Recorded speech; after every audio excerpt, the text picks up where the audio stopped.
Winter சீசனாக இருந்தாலும் சரி, summer சீசனாக இருந்தாலும் சரி, சளி இருமல் வந்துட்டு தான் இருக்குது. வந்துட்டா போதும், அதுக்கு நம்மள அவ்வளோ பிடிக்கும் போல் 10 நாள் நம்ம கூட இருந்துட்டு தான் போவோன்னு அடம் பிடிக்கும். நம்ம கூட மட்டும் இல்லை, நம்ம வீட்டில் இருக்க அத்தனை பேர் கூடயும் ட்ராவல் பண்ணிடும். சொந்தக்காரங்க வந்தால் கூட 2 நாளில் கிளம்பிடுவாங்க. ஆனால் இந்த சளி இருமல் வீட்டை விட்டு போக 1 மாதம் கிட்ட ஆகிடும். அதுக்கு காரசாரமாக கஷாயம், ரசம்னு ட்ரை பண்ணுவோம். அதுலேயும் இந்த நண்டு ரசத்தையும் ட்ரை பண்ணி பாருங்கள். மிக்ஸி ஜாரில் 1 டேபிள் ஸ்பூன் அளவுக்கு மிளகு, 1 டேபிள் ஸ்பூன் சீரகம், 6 பல் பூண்டு, 6-7 சின்ன வெங்காயம், 1 பச்சை மிளகாய் சேர்த்து கொரன்னு அரைச்சி எடுத்துக்கோங்க. சின்ன வெங்காயம் இல்லைன்னா ஒரு பெரிய வெங்காயத்தை சேர்த்துக்கோங்க. இடிக்கல் இருந்தால் ஒன்று ஒன்றா இடிக்கல்லில் தட்டி எடுத்துக்கோங்க.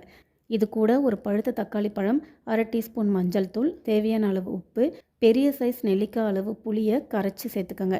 கூட ஒரு கைப்பிடி அளவு கொத்தமல்லி தலையை சேர்த்துட்டு கையில் நல்லா பிசைஞ்சு விட்டுக்கோங்க. கடல் நண்டு இல்லை ஆற்று நண்டு எதுவானாலும் உப்பு மஞ்சத்தூள் போட்டு க்ளீன் பண்ணிவிட்டு அதை நல்லா தட்டி எடுத்துக்கோங்க. இதை மிக்ஸி ஜாரில் போட்டு நல்லா அரைச்சி வடிகட்டியும் சேர்ப்பாங்க. உங்களுக்கு எப்படி வேணுமோ அப்படியோ தட்டியோ இல்லை அரைச்சி ஃபில்டர் பண்ணியோ வச்சுக்கோங்க. எண்ணெய் விட்டு கடுகு வரமிளகாலாம் பொரிஞ்சதும் கரைச்சி வச்ச கரைசலையும் சேர்த்துக்கோங்க.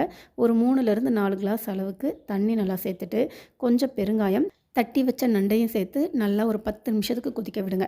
நண்டு வேக 10லேருந்து 15 நிமிஷம் ஆகும். இப்போ ரெடியானதும் சுட சுட அப்படியே எடுத்து குடிக்கலாம், இல்லை சாப்பாடு கூட போட்டு சாப்பிட்டுக்கலாம். நல்லாயிருக்கும், ட்ரை பண்ணி பாருங்கள். அப்படியே சேனலை சப்ஸ்கிரைப் பண்ணி லைக் போட்டு சப்போர்ட் பண்ணுங்கள்.